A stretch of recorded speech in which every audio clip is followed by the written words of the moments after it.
जय शिवराय मंडळी. खरं तर हा ब्लॉग प्लॅनमध्ये नव्हता. खरं असं झालं की माझ्या पण युट्यूबवर काही ना काही टाकलं पाहिजे, तुम्हाला काहीतरी दाखवलं पाहिजे. त्यामुळं एक असा योग जुळून आला की त्यात आपण ब्लॉग करू शकतो. तर ब्लॉग अशा कारणाने की आमच्यासोबत आहेत विवेक केसरकर. बरेच जण याला ओळखत असतील आणि जर ओळखत नसाल तर ती त्याची चूक आहे. भावाने एवढा भारी भावाकडे कंटेंट होता, एवढी लोक त्याला ओळखत होती. खरं भावाने एवढं सातत्य ठेवलं नाही. तर ओळखतात त्याला, बरीच लोक ओळखतात. कोल्हापूर तर अख्खं ओळखते. ओळखते कोल्हापूर ओळखते. म्हणजे तुम्ही ज्या मोठ्या मोठ्या इन्फ्लुएन्सर्सचे फॅन आहात ते भाऊचे मित्र आहेत. म्हणजे भाऊ ते यांचे फॅन होते सुरुवातीला. असं म्हणे तर त्यात काय वावगं ठरणार नाही. आहे त्याकडे आलो होतो आपण खास कारण असं की माझा आजोळ आणि त्याचं घर हुपरी हे एकच आहे. आणि त्यांनी नवीन घर केलं आहे, त्यासाठी एक स्टुडिओ वगैरे सगळं टाईप केलाय. तर ते तुम्हाला दाखवूच, बघा ब्लॉग मध्ये पुढे. तर हा विवेक बद्दल अजून सांगायचं गेलं तर याचा स्वतःच त्यांनी आता ब्रँड लॉन्च केलाय, जाहिरात म्हणून. सोशल मीडिया मार्केटिंग वगैरे बऱ्याच गोष्टी आहेत. ते मी जाहिरातची आयडी मेन्शन करतो इंस्टाग्रामच्या खाली डिस्क्रिप्शन मध्ये. हा कसं मार्केटिंग करायचं डोकं चालवायचं एवढं मार्केटिंग पर्सन लगेच दाखवलं भावाने 1 सेकंड वेळ नाही गेला. तर त्याची लिंक मी डिस्क्रिप्शन मध्ये टाकतो, किंवा तुम्ही इंस्टाग्रामवर बघत असाल रील्स मधून तर बायो मध्ये किंवा याची आयडी मेन्शन करतो कुठतरी. द विवेक टाकलं तरी येते लगेच, काही 1 नंबरच अकाउंट येते. त्यामुळे जाऊन बघा की नेमकं काय ब्रँड आहे. ह्याची मार्केटिंग करायला ह्याने मला पैसे दिला नाही अजून. काहीतरी देईल तो, पण ठीक आहे. एवढंच आता व्हिडिओ मध्ये पार्ट आहे, तेवढं आहे. मित्र आहे, खूप चांगला मित्र आहे आणि स्वभाव खूप जास्त आहे. आम्ही आपली तिसरीच भेट असं, एकदा घरात आलो तो, एकदा यात्रेत भेटलेलो. 3 वर्षात तिसरी भेट. आणि खरं बॉन्ड खूप चांगला फील होतो. म्हणजे असं वाटत नाही की असं नाही बाबा एकदम प्रोफेशनली जाऊन भेटू. कारण की इन्फ्लुएन्सर बरेच ते करतात किंवा माझे फॉलोअर्स याचे फॉलोअर्स असतात, त्यामुळे ते फील होत नाहीये. एकदम भावासारखं फील होते. बस का क्या. आणि सगळ्यात मोठी गोष्ट म्हणजे भावाचं इथं खूप छोटं घर होतं, पण त्याने त्याच्या जोरावर एवढं भारी बांधलंय.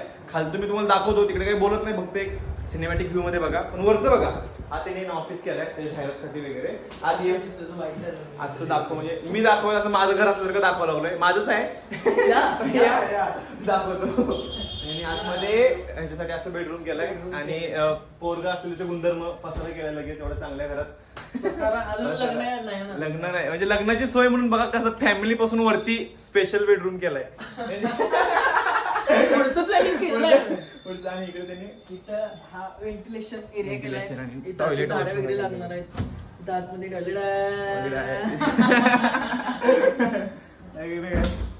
भारी केलाय विवेकने. म्हणजे सगळं त्यांनी स्वतःच्या जीवाने केलंय, स्वतःच्या जीवावर केलंय. हे कौतुकास्पद आहे. काय वय नाही आहे पोराचं. 21 नाही, माझ्यापेक्षा 1 वर्षाने लहान आहे, तरी पण भारी केलाय. सल्यूट. भावाकडनं इन्स्पिरेशन घ्या. थँक्यू. पण कन्सिस्टन्सीचं इन्स्पिरेशन माझ्याकडनं घ्या. भावाचे 10,000 होते तेव्हा माझे 1,000 होते. किती झाला? 22.34. पण काय गोष्टी असतात ना त्या दिसत नसतात सोशल मीडियावर. मी काय करतो, नेमकं काय करतो. आणि तो मला सांगितलंय की बाबा सांगू बी नकोस, मी सांगणार असं सांगितलं. त्याच्यामुळे तो सांगल तेव्हा सांगल. पण एवढंच काय जास्त नाही. आणि आता एक आमचा झाला होता एक इश्यू, तो आता तुम्हाला दाखवतो व्हिडिओ मध्ये. याच्या पुढं आमच्या भावाने कारचं लॉक हे केलं होतं, ते पण दाखवतो तुम्हाला. तर मज्जा अशी झाली होती की विवेककडे येताना आम्ही जी गाडी घेऊन आलो होतो त्याच्या आतमध्येच चावी राहिल्याने आम्ही गाडी लॉक केली होती. रोहितकडून ते चुकून झालं होतं. मग ते लॉक कसं खोलायचं, चावी कशी काढायची, यासाठी आम्ही हे जे मज्जा केली बघा तुम्ही.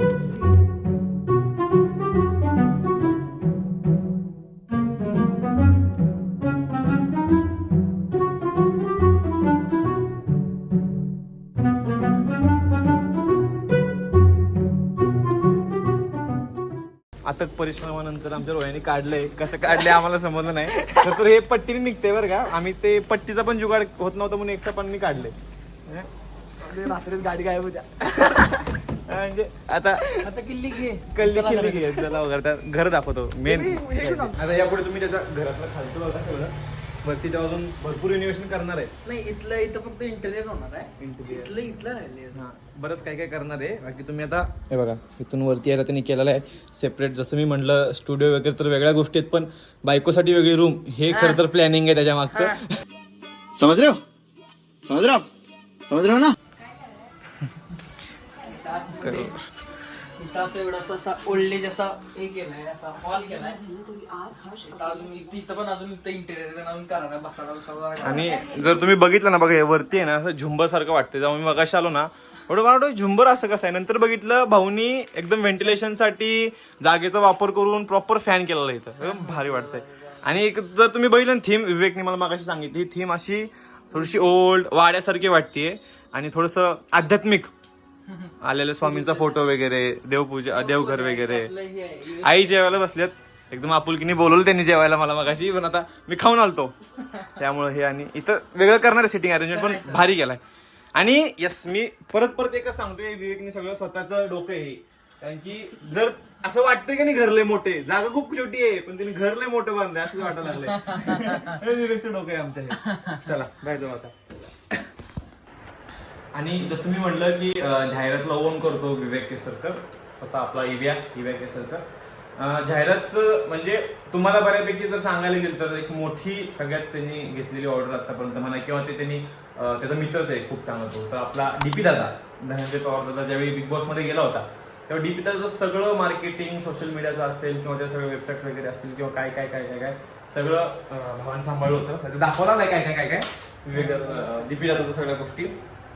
आणि त्यावेळी खरं सांगायला गेलं ना सूरज चव्हाण निघाला तो सीझन, सूरज चव्हाण निघाला त्यावेळी मी सपोर्ट खरं सांगायला गेलं डीपी दादालाच करतो पहिल्यापासून. नंतर समजलं की ते PR हँडल करते आपली इव्यास, मग त्यामुळे ते एकदम भारी झालं. असं आहे परत मार्केटिंग करायला लागलं. डीपी दादाचा व्हिडिओ दाखवला तुम्हाला लवकरच बघायला मिळणार आहे पेजवर आपल्या. डीपी दादाने व्हिडिओ केला त्यासाठी, पण भारी करते भावाचं. कन्सेप्ट त्याने मला आता सांगितली ती सगळी कन्सेप्ट मी ब्लॉग मध्ये सांगायला, ब्लॉग एवढा मोठा होईल काय सांगायची विषय नाही. लय मोठी कन्सेप्ट आहे, फक्त तुम्हाला समजतंय की एवढं सोशल मीडिया पुरतं समजतंय कारण की मी त्या पद्धतीने अप्रोच करतोय. पण भरपूर मोठी कन्सेप्ट आहे जाहिरात म्हणून, पण समजेल हळूहळू तुम्हाला. तर ते विवेक नीट सांगेल तुम्हाला, किंवा विवेकने मला पैसे दिले की मी तुम्हाला नीट सांगेल. नक्की पे करतो तुला, मी सांगतो ठीक आहे. विवेकने पैसे दिले की मी सांगतो तुम्हाला. विवेक पैसे द्यायला तयार नाही. ठीक आहे चालतंय. बसलेलो बराच वेळ, रोहित पण आला थोड्या वेळात. रोहित बाहेर गेलतोय कामासाठी. थोडस आम्हाला बिझनेस गाईड केलंय विवेकने. आता आम्ही सगळे एकत्र बिलियनियर होणार आहे.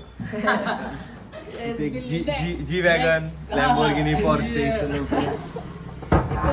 स्वप्न बघितली माहित पण नाही. स्वप्न मॅनिफेस्टेशन रिअल वेपन बरोबर आहे. त्यामुळे असं आता मी बोलून निघतोय आता घरी. छान गेला दिवस विवेक म्हणून आज. म्हणजे प्लॅन नव्हतं, खरंच प्लॅन मध्ये नव्हतं, एकदम अचानक भेट झाली आणि खूप छान झालं. चल विवेक भेटू. चला बाय बाय बाय. सबस्क्राईब करायला लावतो. तर आपल्या ह्या अनुपच्या सगळ्या व्लॉग्स इथून पुढे पण येतील. आणि हा जो आहे याला खूप सारा कमेंट्स करा आणि याच्या युट्यूब चॅनलला सबस्क्राईब करा. वाटतं का मालक पुण्यात गाजू. चला करा आता, ह्याने सांगितलं तर करा सबस्क्राईब. चला.